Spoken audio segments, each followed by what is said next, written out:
Welcome back to Unlearning White Supremacy, a series on the tenets of white supremacy, how they show up in my life as a white person, how they present for me in conflict, and some of the things I've been doing to attempt to deconstruct them. If you haven't watched the first video in the series, please make sure to go back and do so, as there are important disclaimers, people to follow, and resources to learn more on your own. Today we are talking about the one right way tenet.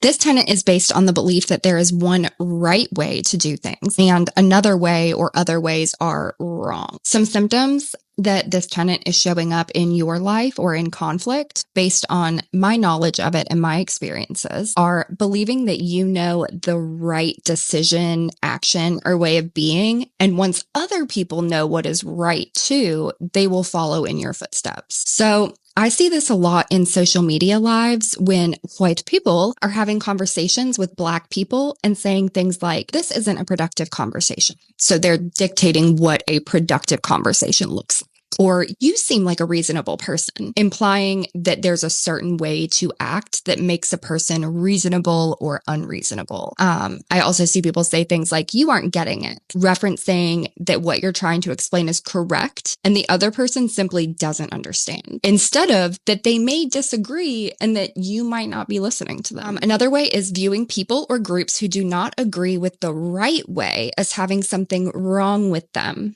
So saying things like they refuse to change, they're not a good person because they said or believe XYZ, they aren't like us because they support XYZ, that kind of thing. I am very susceptible to one right way thinking, and this is a tenet that I've struggled a lot to deconstruct, and as all of them, I'm still working on it. So because I am autistic and have ADHD, I think that has contributed to my struggle. That does not excuse my responsibility to deconstruct it. But especially when it comes to my morals, values, or politics, I revert to this way of thinking so often. And I think that that is also why so many of us are very susceptible to cults and the cult mentality, because that is very much a one right way of thinking, and why we also wish that there was a step-by-step for everything, which is part of the reason that I decided to do this series, is because I know the struggles that I have faced as a white person when you're still very much trapped in the tenets and you're like, well, I can't start because there's not a playbook. There's not a step-by-step that tells me what I'm supposed to be doing and what the right thing is. So I wished that there was like a list of like words I wasn't supposed to say or things I wasn't supposed to do, instead of realizing, which we talked about perfectionism last time, that it's okay to make mistakes and that there isn't one right way of doing things. We should always be growing and improving. So this can tie into communities not having diverse perspectives and experiences, because anyone that thinks differently is excluded or ostracized. So it makes me think about the girls aren't allowed or you can't sit with us when we were kids. Acting as though people should convert to your way of thinking or living or believing or being. So belief that there's a right and wrong way of being. We see this exemplified in Christian white nationalism and various religions. Only the pure will reach the kingdom of heaven, etc. It also can be seen in groups like NAAA with the work the steps or you will go back to substance abuse mentality, but it is rooted in one right way. Feeling safe in communities and spaces where everyone agrees on a belief or course of action. An example I see a lot in myself is on social media. So when I follow someone and then I come across a post that I just don't agree with. So let's say it was like a political post and I'm like, I didn't realize they had this outlook and that's different than my outlook. I want to immediately unfollow that person and discount anything else they have to say. And that's rooted in one right way of thinking. Ultimately, we continue to embody this tenet, I think, because when everyone is doing the same thing, believes the same thing, or is good or pure in our eyes, that feels safe to us. It's not only a lie that it's safe, though. It's harmful, because what is safe for you or for one person can easily create unsafe environments for so many people, and does. So this tenet is closely associated or linked with perfectionism, paternalism, and objectivity. We talked about perfectionism last time, but this tenet is used to establish standards that are based on upper middle class or wealthy values. So that's like paternalism, which we'll talk about in the next video. Those values claim that they're objective, and we'll talk about that in another video. That's objectivity is another tenet. And the values and the claims are so they can defend the racist, classist, and gender conforming hierarchy to keep their power. So this is very obvious when we look at white people who don't meet these standards. So if you are a white person that is poor, working class, etc., those people are constantly pressured to fake it and support those standards in their way of speaking, writing. That is why for so many white people, if you have been poor through your life and if you're disabled, certain things that don't allow you to meet this standard, you've probably had a rougher time. Now, that's not comparable to the years and years of systemic oppression and racism that Black people have experienced. However, you probably have some different experiences, like I do, than the people that have been raised in rich, white, able-bodied America.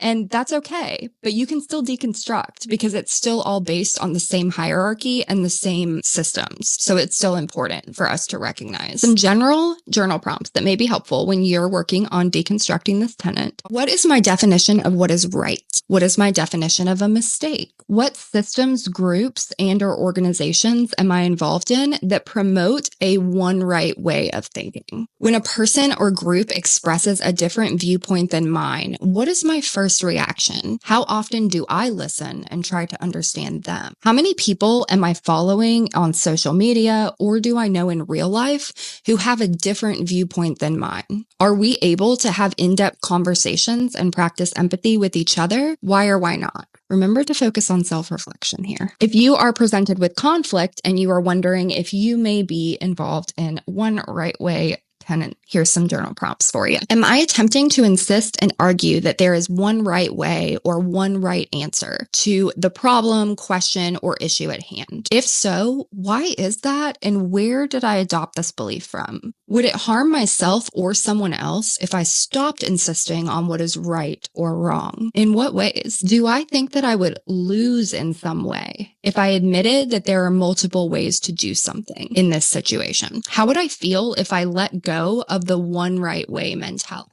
Some treatment that you can implement to attempt to deconstruct this tenet after you have journaled and learned more about it. Cultivate cultures of curiosity. Have discussions about what the standards are for the right way to something and what rules you are utilizing to constitute what is classified as a mistake. Accept that multiple things can be true and there are multiple ways to achieve results. If a decision is made or a person is adopting a viewpoint that is different than yours, listen and learn without discussing your disagreement. See if you can gain a deeper understanding. Notice and journal about when you become defensive and or insistent on having things your way. Remember to breathe, recognize why you're feeling that emotion. It's usually passion and that thing being close to your heart. So what is that thing? Step away and self-reflect before and preferably instead of reacting or defending. When you're consuming social media content, news content, writing, and or when debriefing after your own debates or conversations, look for the ways that groups or yourself are continuing to repeat the same point and insisting that there is only one right way to do something. Practice naming that there can be multiple ways to approach, act, etc. Some affirmations that you can tell yourself while you're deconstructing, because it's an emotional journey, I know.